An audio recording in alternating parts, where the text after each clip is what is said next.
Well, it's welcome to our special broadcast here at Biz News. And there I am. You can see with my beautiful stubs behind me. See?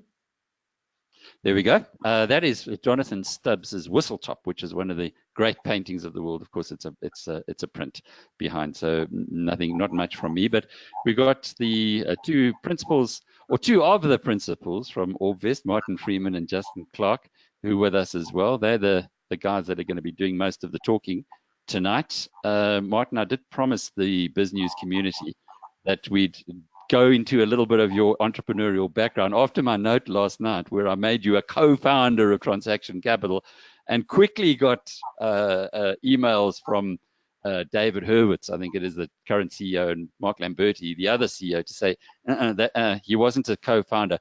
So I got a little confused there. But Bayport, tell us a little bit about Bayport, how you started it, and a bit about your journey. Obviously, we're going to talk about OrbVest and the two new investment opportunities in a moment, but it's just nice for people to know who they're dealing with. Well, thank you, and thank you for having me on the webinar today.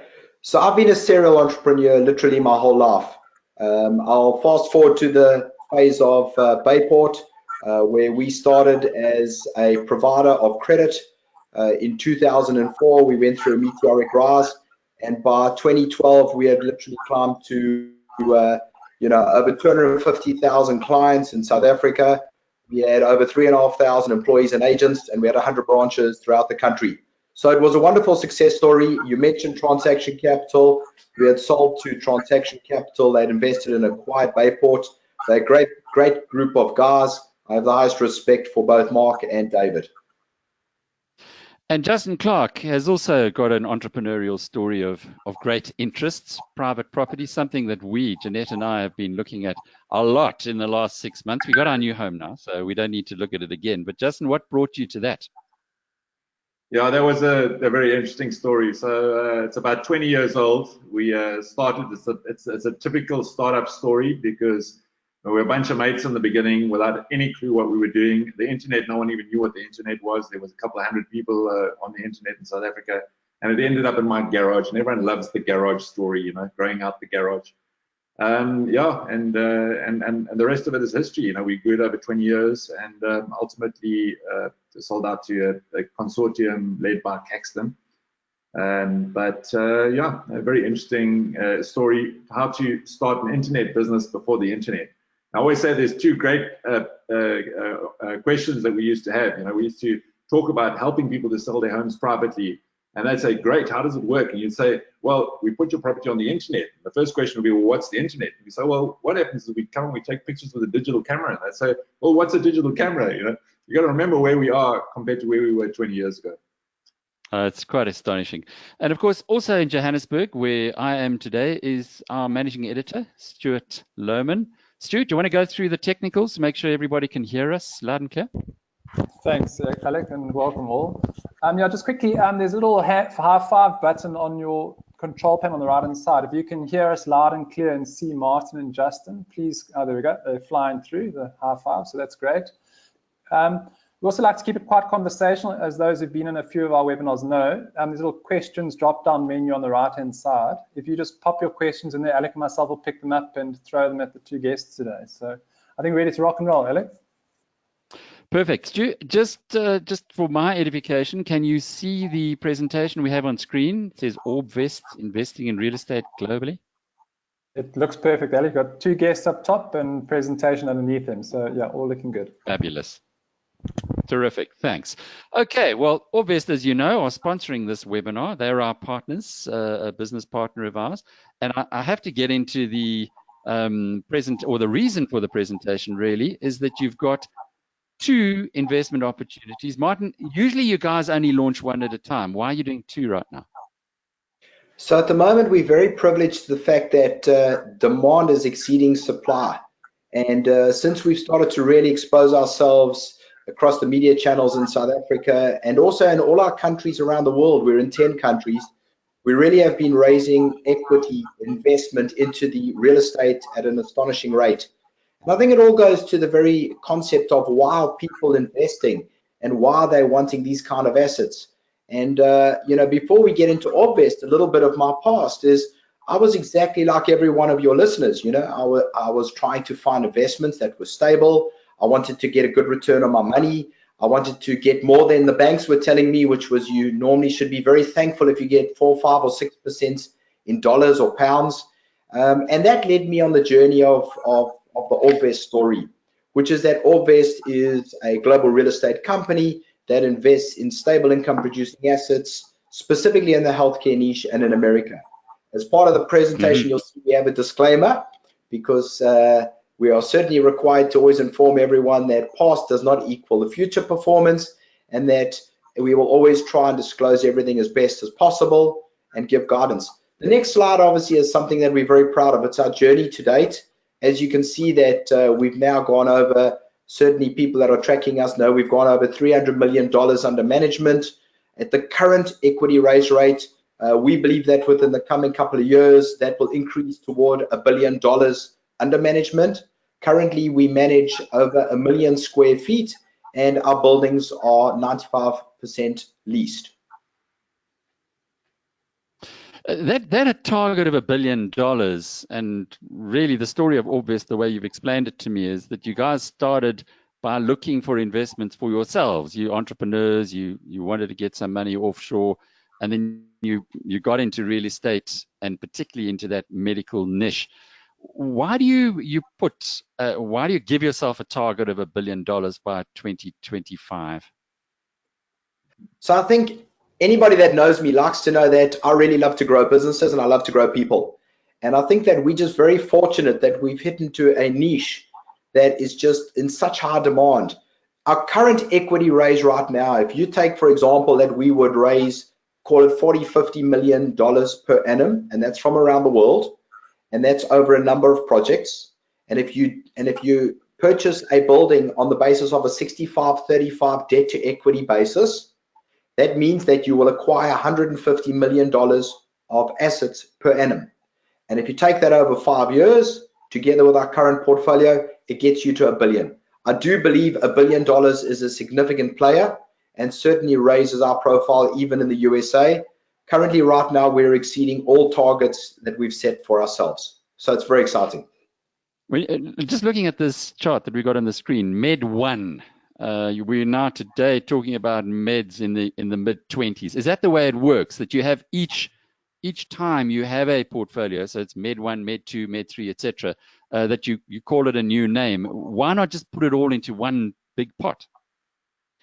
It's one of the key fundamentals that differentiates OrbVest from any other company out there. We believe strongly in the ability for people to pick and choose. People like certain buildings, certain states, and others like other choices. And so with OrbVest, what makes us unique is the fact that, as we say, you can go on a buyer's trip, you can see the building, you can touch the building, you're an investor directly in that building. There's none of these hidden costs or fees that always frustrate us as investors. And that's the beauty of it. We bring great deals to the platform and to people.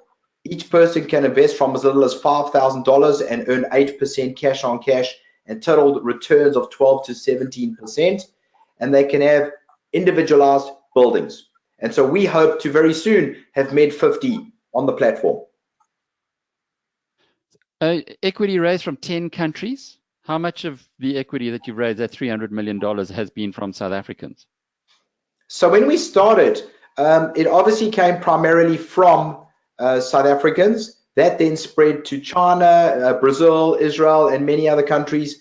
But going forward, certainly Justin is my partner and our sales executive globally, and he'll talk more about the expansion on that front. Justin?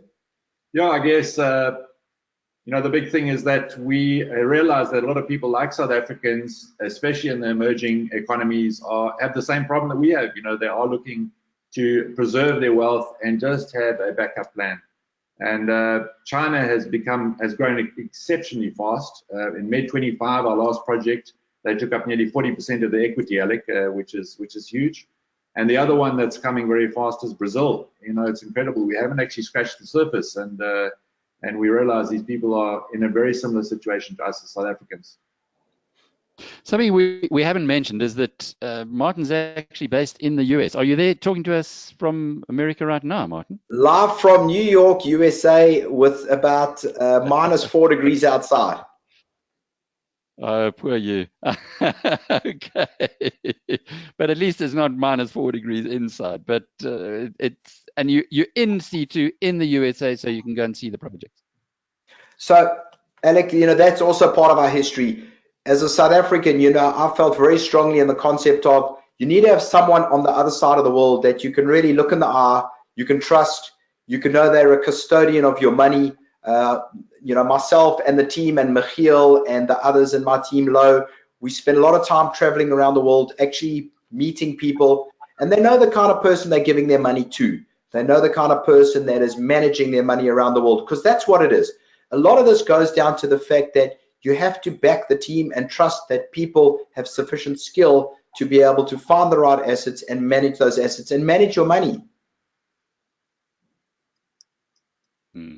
Indeed. Stu, any questions coming up yet? Sorry, Alec, nothing yet in the questions chamber, still empty, unfortunately, but we do encourage questions. So those listening, please just plot them in there and we'll get them out.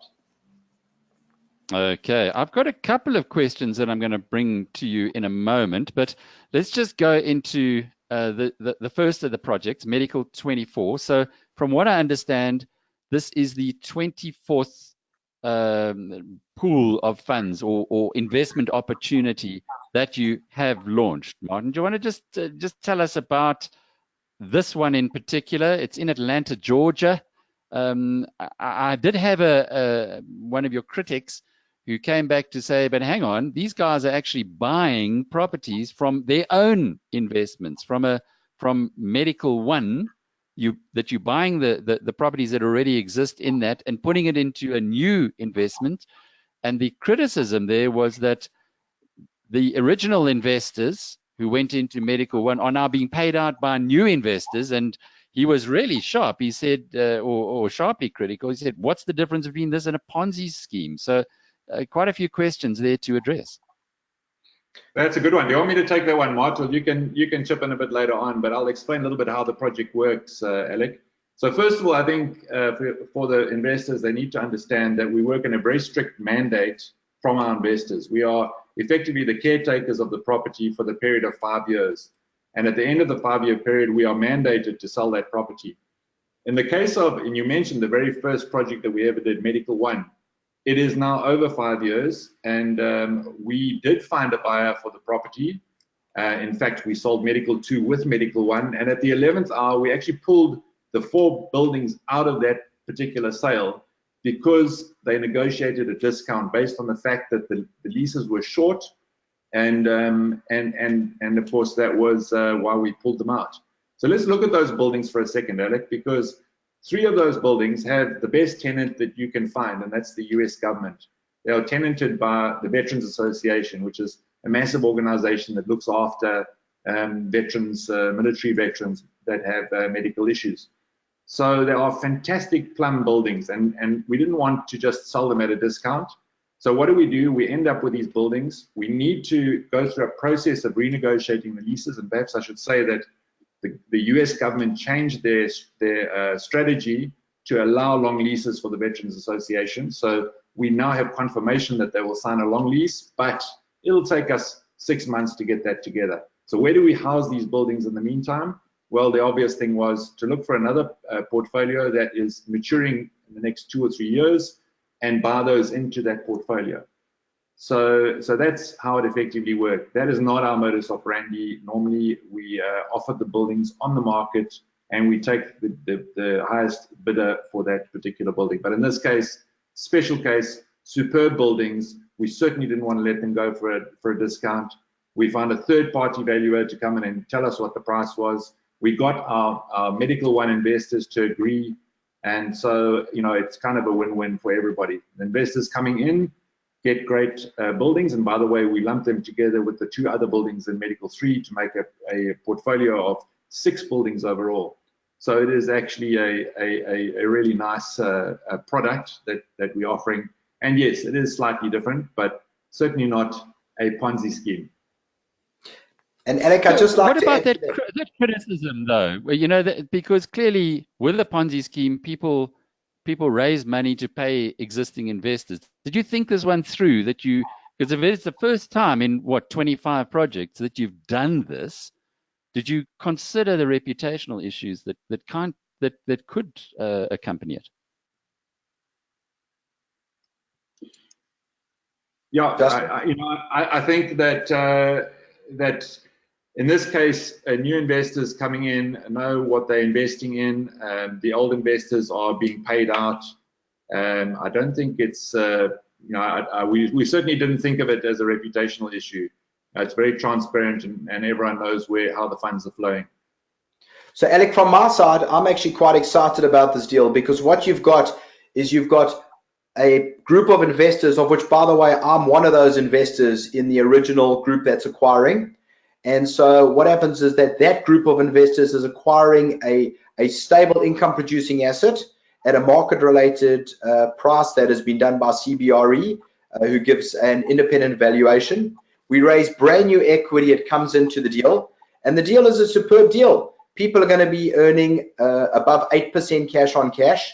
And the exit also is very exciting for the new investors, because we're going to be exiting in 3 years as opposed to our normal 5 years. And we often have people saying to us, why are you not able to do shorter term projects? So this is a very unique project. So what people need to understand is, with or without the current investors buying these buildings, those original buildings would have been sold to someone. The reason why we decided to acquire them as the Med3 guys is because we see the opportunity of, once we've signed those extended leases with the US government for between 5 and 10 years, you can imagine how attractive that is to a prospective buyer. The other thing is that the portfolio then moves to a value of over 20 million. And with current low rates in America, we are able to refinance the total portfolio at a much lower rate, which means it adds additional value to the combined portfolio. So overall, it's a great transaction for all parties. So let's just get this right. Med one was came to its maturity of 5 years. Med 3 has still got 3 years to go. Is that correct? Yes. So instead of letting Med 1 go at a discount, you then took some of the buildings from Med 1 and put them into Med 3, which means that original 5-year term is now reduced to a 3-year term. So the capital return, or the capital profit, presumably when you sell in 3 years' time, is going to accrue more quickly than in your normal structures. Absolutely correct. Alec, I think thinking this through while Martin was speaking, the concern might be, is the value of the asset that is being acquired, is there real value in that thing? And Martin hit it on the head. It is a very profitable, highly attractive building with US government leases. It is certainly not a construction project where there's a lot of risk, where it would be difficult to find a buyer. I think this is more an opportunistic acquisition rather than an offloading of some bad asset. So yeah, it's. I think just from because the guy also asked the question. His name is Gary. He also asked the question of, am I investing? Me, Alec Hogg, am I investing into OrbVest?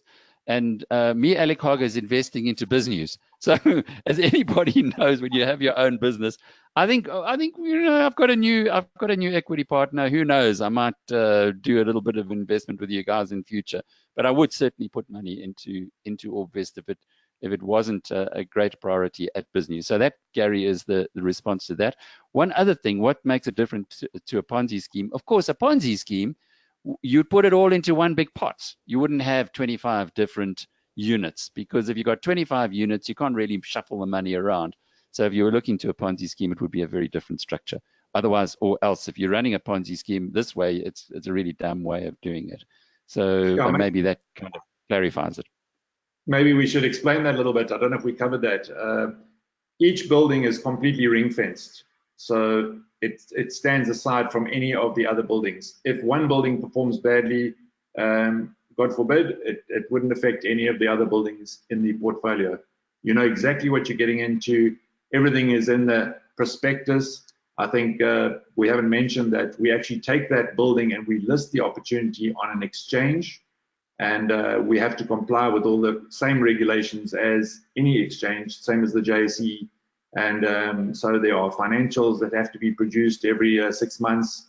There is effectively a prospectus which has all the listed tenants and everything to do with the building. So one of the things that has made this so exciting for us as investors ourselves is the fact that it's very clear and transparent. You can see everything that's going on within the structure. And Alec, I'd just secondary like to add market? to that. Sorry, Martin, quickly, is there a secondary market for those for the buildings? So let's just say I invested in OrbVest Medical 3. I don't like the fact that you're buying buildings from Medical 1, despite the way you've explained it. Is there any way that I can trade my interest? So the typical transaction that we go into is always a 5-year hold. And I just want to, before we move on, just mention to people, the one thing that's very important is, what is the track record of the company? And, when you've been generating returns for going on now 6 years consistently, the viewers and the listeners need to understand that what is so different about this is it's like buying a building in South Africa.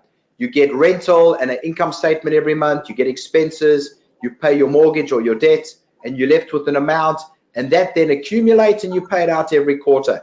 And so that's what each of these buildings and the portfolios do, and it's all disclosed up front. So in terms of the secondary market, what we generally say to people is that as they move through the 5 years, life circumstances occur, and obviously people sometimes need to cash out. However, they should realize the closer they get to the exit, the person who's purchasing it, let's assume there was only 2 years to go. They get their 8% cash on cash, but they also then get the upside of the sale, and instead of spreading that over 5 years, they're spreading it over 2 years, which means the person who buys it, their returns jump dramatically. So what we have experienced to date is that whenever somebody has tried to sell out of the investment earlier, it's been snapped up by the other individuals in that investment. So whilst it's not a formal secondary market, it certainly is a very effective secondary market. Well put. I understand it now.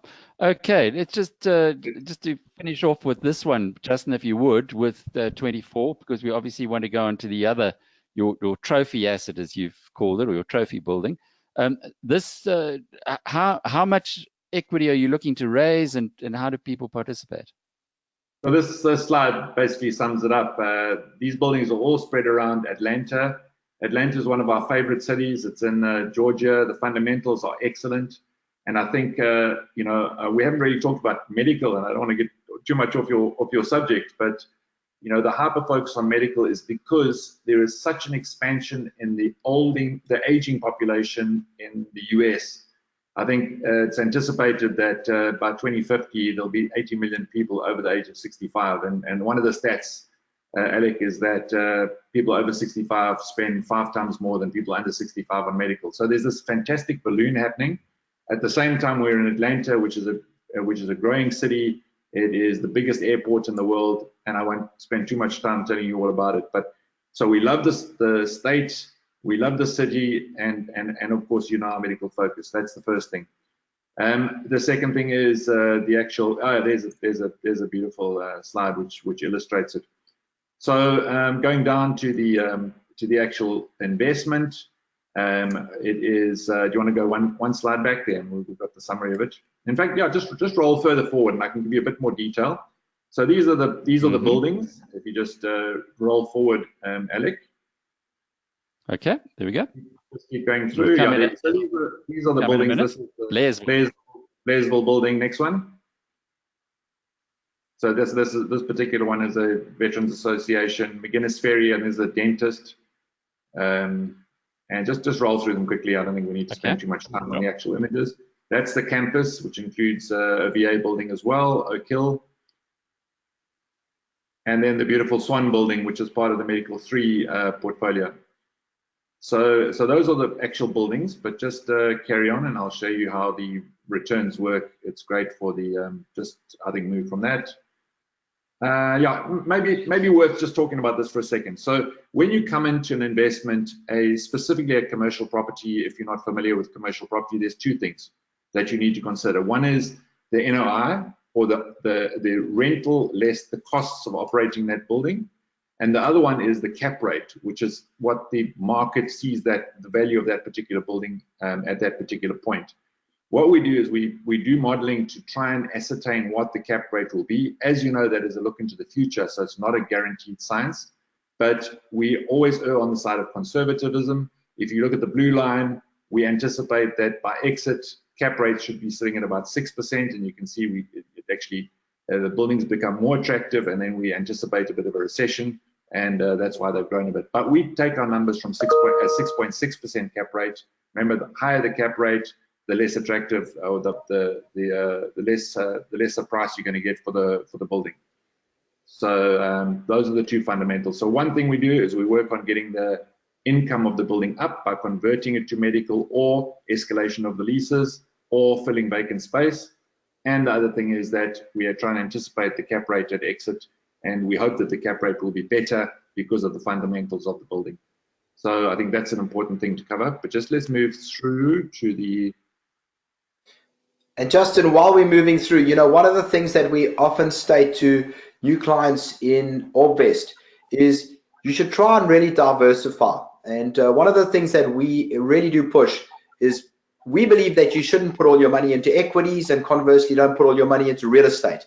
But if you are, carve out a small piece for healthcare, because it's so stable, the tenants are stable, it's multi-tenanted buildings in good locations, and then try and also diversify across multiple buildings. So for somebody who's listening out there... Sorry, I don't know if it's only me. Stuart, are you hearing everybody loud and clear, or is it my connection where the problem is? I think it might be your side, Alec. Everything's coming through loud and clear. Eh? Good for me. Good. Okay. All right. No problem. That's good. Just to be 100% sure. Sorry, Martin, please carry on. No problem. So what I was just going to say is that we really do encourage people to initially invest over a diversified portfolio of buildings to spread their risk. It's often across different portfolios, buildings, and states. So for example, if somebody had $50,000 and they wanted to move it offshore, I would be saying to them, try and spread $5,000 over 10 buildings. And that way you really are very resilient in an asset class earning US dollar dividends. Perfect. That's it. Okay. We've Here's the capital structure. You asked this question quickly. Just go back one. Yeah. Okay. You're going forward. Doesn't matter.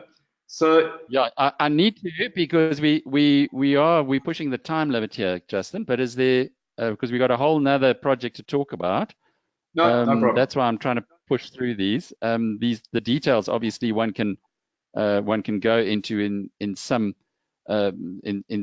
detail later, and we'll have the full presentation up with the podcast. But maybe just to wrap up exactly what number 24 is about, and the kind of projections that you guys are looking to achieve in the 3 years. Well, I think we have a cash on cash dividend that we aim to always deliver on, and that is between 7 and 10. But actually, our track record shows that we deliver over 8, and this building will absolutely be able to achieve that. Why? Because we already know the tenants that are in the building. We know that they're quality tenants. And there is some upside, that there is some vacancy that we have just filled, which is excellent. So on a cash-on-cash basis, fantastic building. If you look at the yields, it was on the previous slide there, you are sitting at just over 8% cash-on-cash. And yeah, by the way, that's paid out as dividends. So, from a tax point of view, it's pretty efficient. And then at the end, we sell the buildings all together, and this is the 3-year period that Martin alluded to earlier on. We would like to push that slightly tighter to 2 years, and we can do that within the mandate.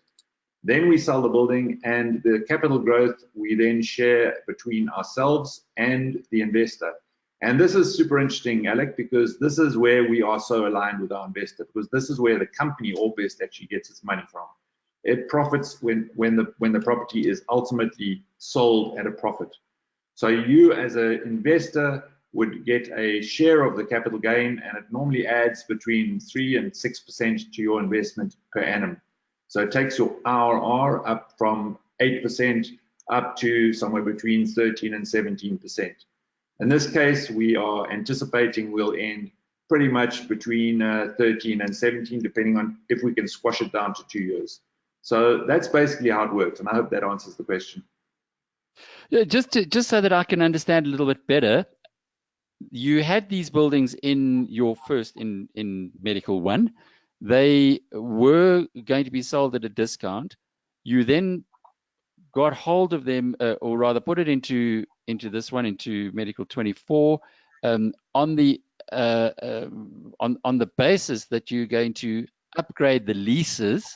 That'll take you about 6 months to do, but presumably once that negotiation's been done, the building will have a higher value, and then you could sell it within 2 years. Am I getting this? Am I understanding it correctly?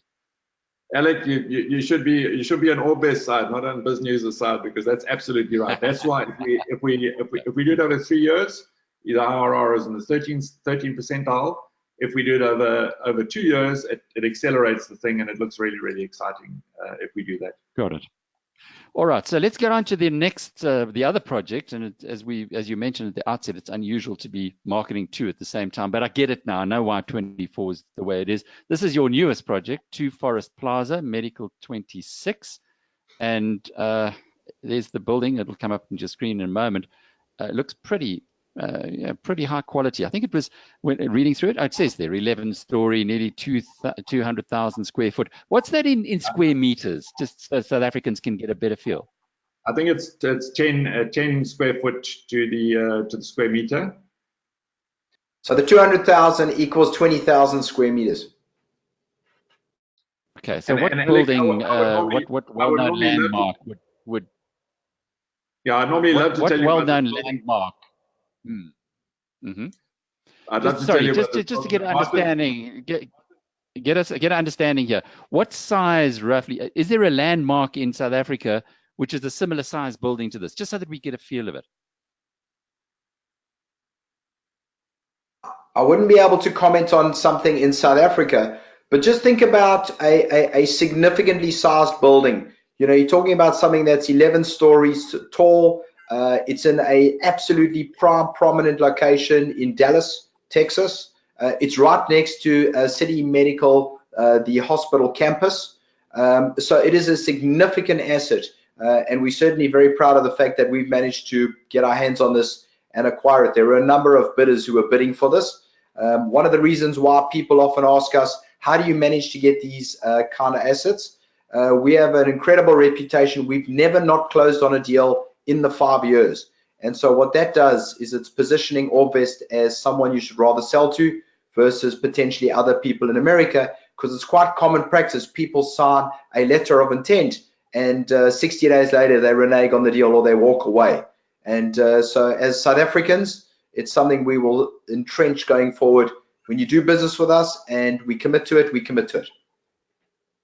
That on the screen now, we can see that the equity that you're raising is just over $4 million, but the total transaction was $38 million. Now, there's a big difference between the two. So presumably quite a lot of debt, and you can tell us about that. But there was also a $10 million ground lease, which is not a familiar term for South Africans. Maybe you can unpack that for us, Martin. So in terms of the ground lease, it really is something that is taking America by storm. It's actually been around since the 1950s.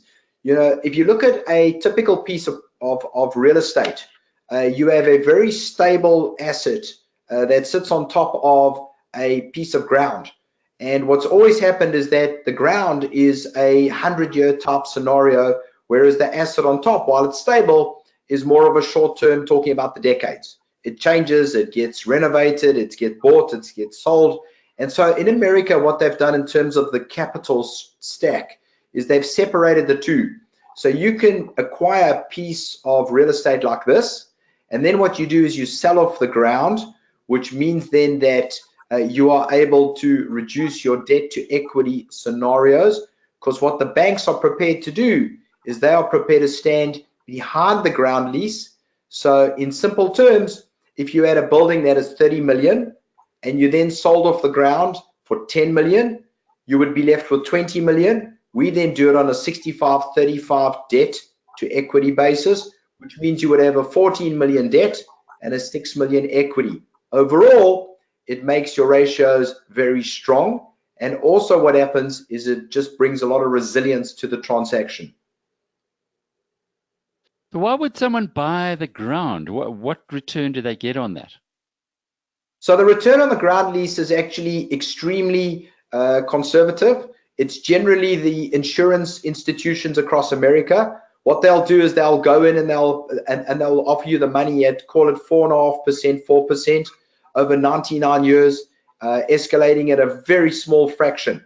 So this is more generational wealth. You know, so in America, if you had to put your money into a pension fund, the insurance companies then redeploy it into very stable transactions like this, because you know the ground is not going anywhere, that's for sure.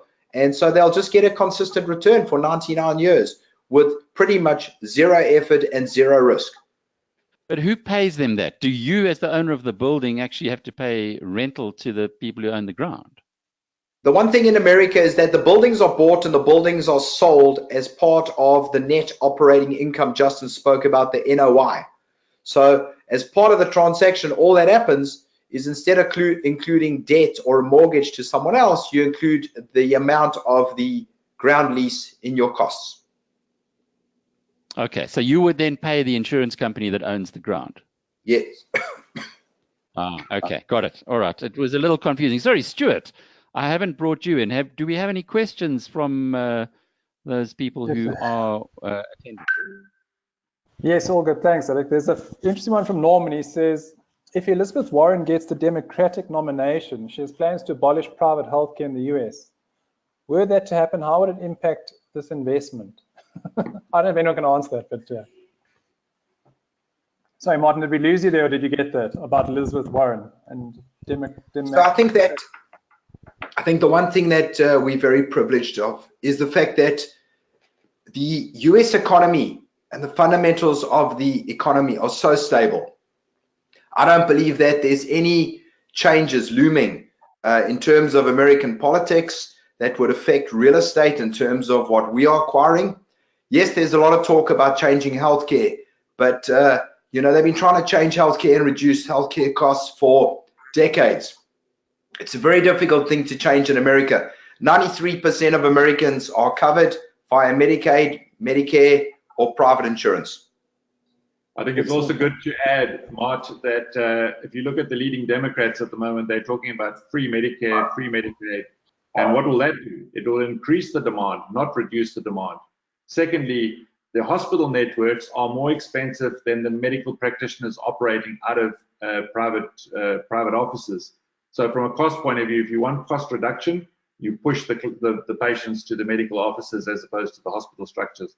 So those are two super interesting things. If the Democrats do come in, there's going to be more demand for medical services. They will just have to find the money to pay for it. Excellent. Thanks, Justin. So they might pay more tax. They might pay more tax, and the Americans might pay more tax, but you won't really mind because it means the demand for your rental properties would rise. So one of the things we often talk about is why medical?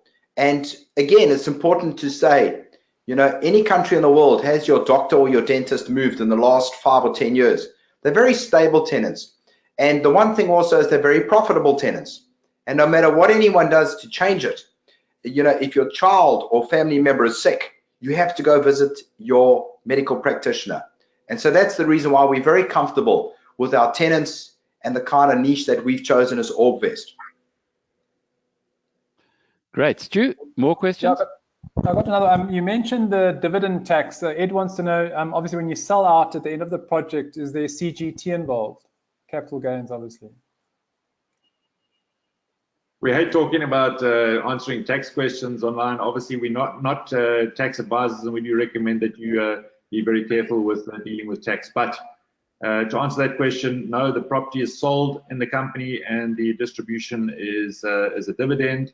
How we deal with the capital gains tax in the US is part of some very clever IP that our CFO and our acquisitions guy have come up with over the time, Alo and Michiel Lucas. And we do effectively pay the capital gains tax in the US. but we pay a reduced amount because of the structuring that we use there.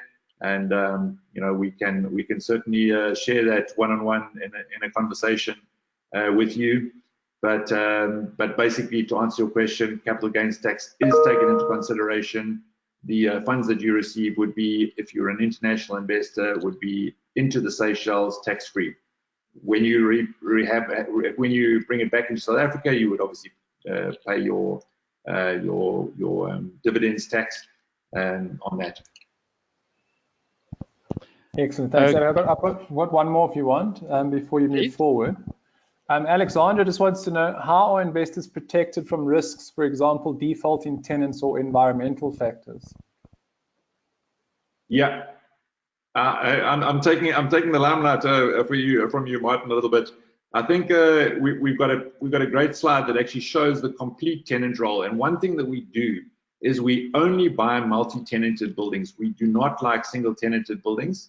So we actually go out purposefully looking for multi-tenanted buildings. And you'll see when we get to the rent roll. But go back one, Alec, because I want to show one of the other big things about this beautiful building is. But this is pretty. Is this the one you're looking for?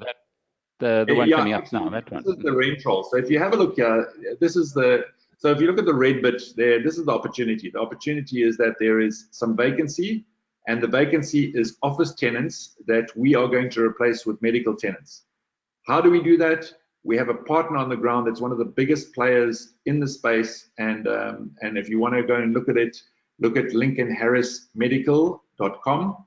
They're a huge player, and they look after the 800-bed hospital, which is directly behind our building, as well as the building completely adjacent to it. In fact, I'd like you to go back to that slide, Alec, because it just shows where the building's located, and I think that's, yeah, stop there. So there is the building right in the middle, demarcated in blue, True Forest Plaza. That medical center has expanded to the point where it ran out of space, and it had to jump over the I-75 to the other side of the I-75. You can see Forest Park Medical Center there.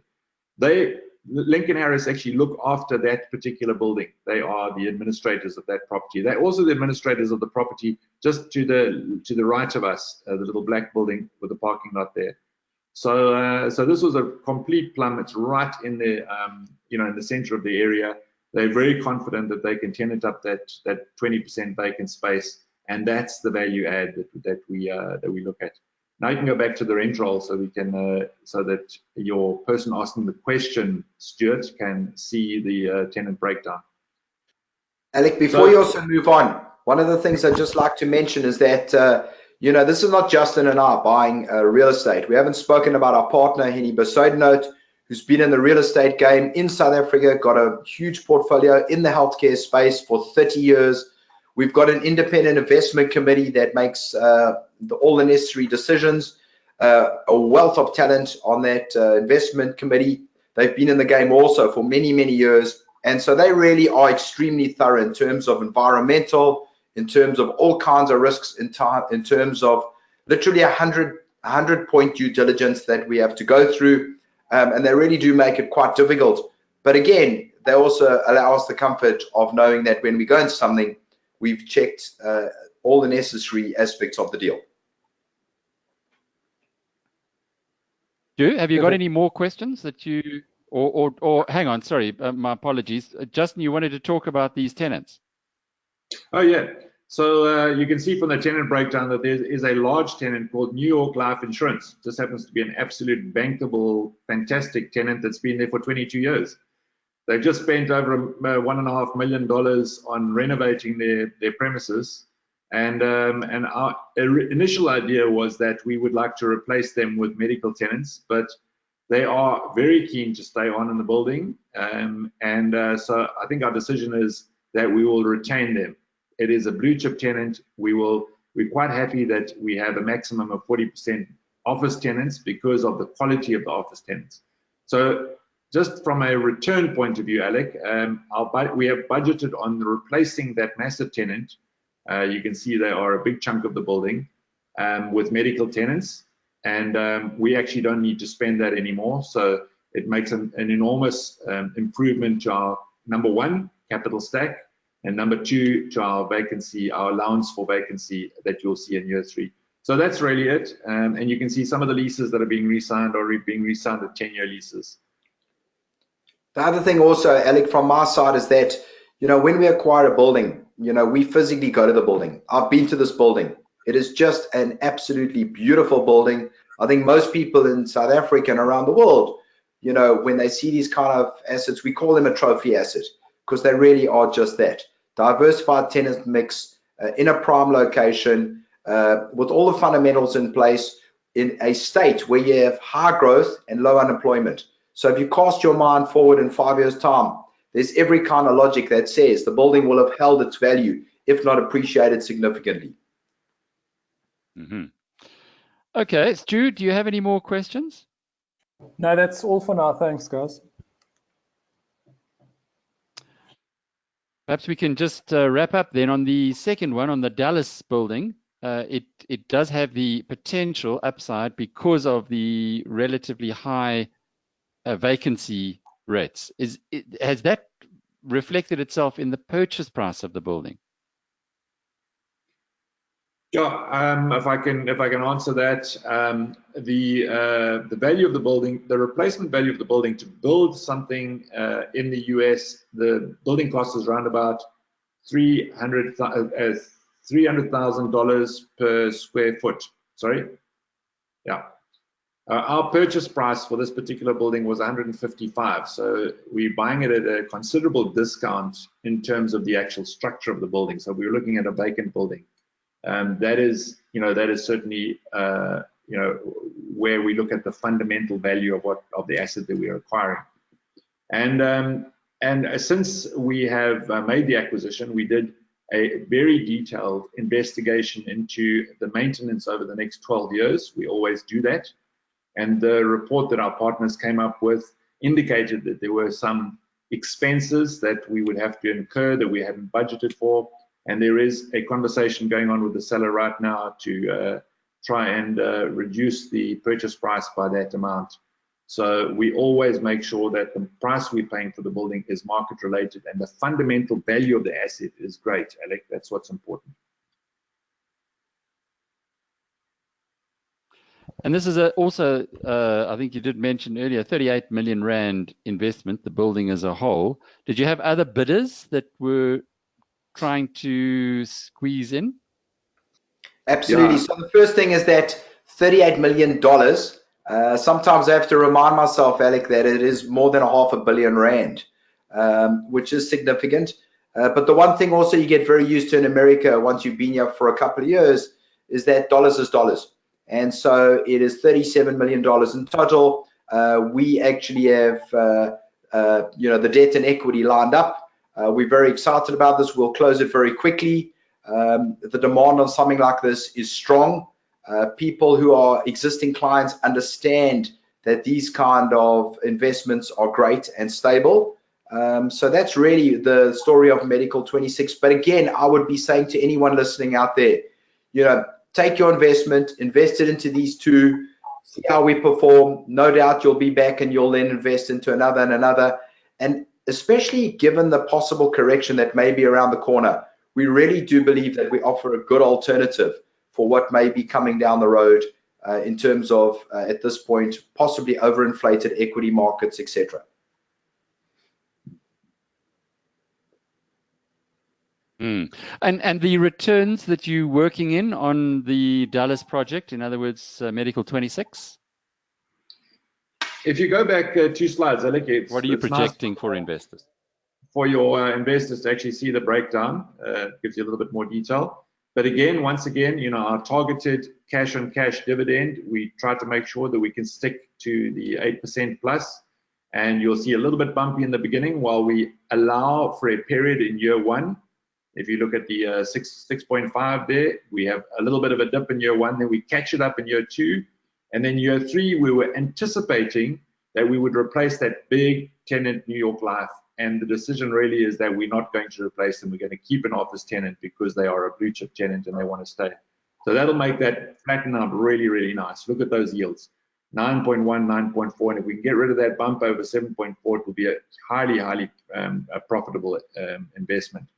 So 9.9 is where we're looking at.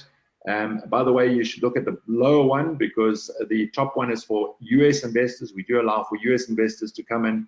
They still have to pay their tax in the US, whereas the foreign investors come in, they go under our foreign structure. And that question I answered a little bit earlier on about the capital gains tax. But there again, have a look at the IRR there, 13.9%. And Martin insists always that these guys, keep their expectations low. So he always wants to under-promise and over-deliver. My feeling personally is that this building will perform a lot better than this. Alec, one of the things that I'd just like to add to that is you did ask I think the question. we've covered a lot of. I didn't answer the question fully. You asked, were there other people bidding on the building? Absolutely, there were. In fact, the market that we're playing at the moment is becoming quite aggressive in terms of a lot of people chasing similar strong assets. And that's the reason why we also work with partners on the ground. The niche of healthcare in America is very much at the stage where a lot of our partners have been in that space for 20, 30, 40 years.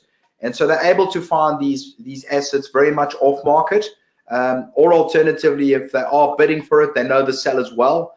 And so they're able to acquire together with ourselves. And it's a mutually win-win for all the parties, our investors, ourselves, and our partners on the ground.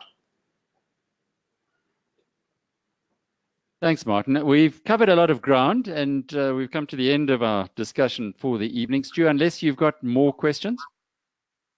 Thanks, Alec. There's just two. Dave wants to know how much of 26 has been invested in already, and when do you think it'll be sold out?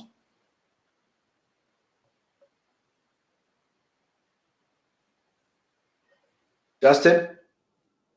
Sorry, just repeat that question. I lost you for a second there. Oh, no, all good, yeah. Justin. Dave was just asking about Medical 26 and how much has been invested in already, and when do you think it would be sold out? Okay, great one. So, by the way, you will also note there that for Medical 26, we have a small portion which is effectively our high net worth investors that we allow $500,000 slugs. We are sitting at committed capital, in other words, people that haven't necessarily completed the investment but have done their KYC, et cetera, of about $2.2 million. We have reserved a portion for China. They're still in the early stages, but it goes very quickly towards the end of about 2 million. And then we've got Brazil at 500,000. So that's pretty much how it's at. However, we do have some additional equity, as I said, for the long-term investors. And what we will do is we'll take portions of that and we will switch it over to the retail section. In other words, for the smaller investors under 500,000 until such time as that will be taken up. So there is still an opportunity, but I think you can see that these assets, because they are attractive, because they tick so many boxes for South African investors, that they are going to go quickly. So my recommendation is, if you are interested, please drop us a line, an email. Just go onto the website, OrbVest.com, and there's a little talk box there. You can just drop your details into the chat or whatever. Just get hold of us, and we'll help you to understand how these investments work. Alec, I just want to jump in here and just mention one thing, that we haven't spoken about how quickly can you get into one of these assets. And so one of the things that we're most proud of is the fact we've made it so simple. I was in the same shoes as everyone listening online. I was busy, I was trying to grow businesses, and I wanted to get into international investing, and finally I took that plunge. With OrbVest, it takes approximately 72 hours. Literally, it's as quick as that. You can contact us tomorrow, and we will then take you by the hand. We will help you. We'll register you. We'll get your FICA documents. You move your initial amount, whatever that might be, into our escrow account, and it's reflecting. And then you can choose which asset you want to go into. And it's as simple as that. And this is what we do. In terms of the equity available, we will always give preference to new customers to make sure that we look after them and to get them to assess just how good we say we really are. Excellent. Well, Gents, thanks for the taking us through these two opportunities tonight. I think we had some good questions, good robust debate as well. And Stuart, from your side, if there's no more pressing questions, perhaps you can close off for us. Excellent, thanks, Alec. Yeah, thanks again, Justin and Martin, as always. Good to have you. Just from the listeners' point of view, we'll put the video onto the website as soon as it's been processed, so you can access it again. And I'll also put the presentation up alongside it as well, so you can see, because I see I've got a question on the percentage of floor space for medical tenants in 26. I think it's 40%, but I know it's in the presentation itself. So all that information will be there if you want to reflect back on it.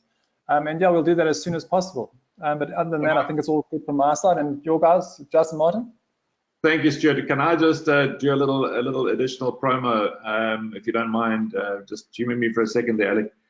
Our chairman, who Martin mentioned, who is a fascinating character, Henny Bezuidenhout, he is completely under the radar, although he owns probably the biggest portfolio of medical real estate in South Africa outside of the hospital groups. He is quite obsessed about the changes that is happening in the medical space.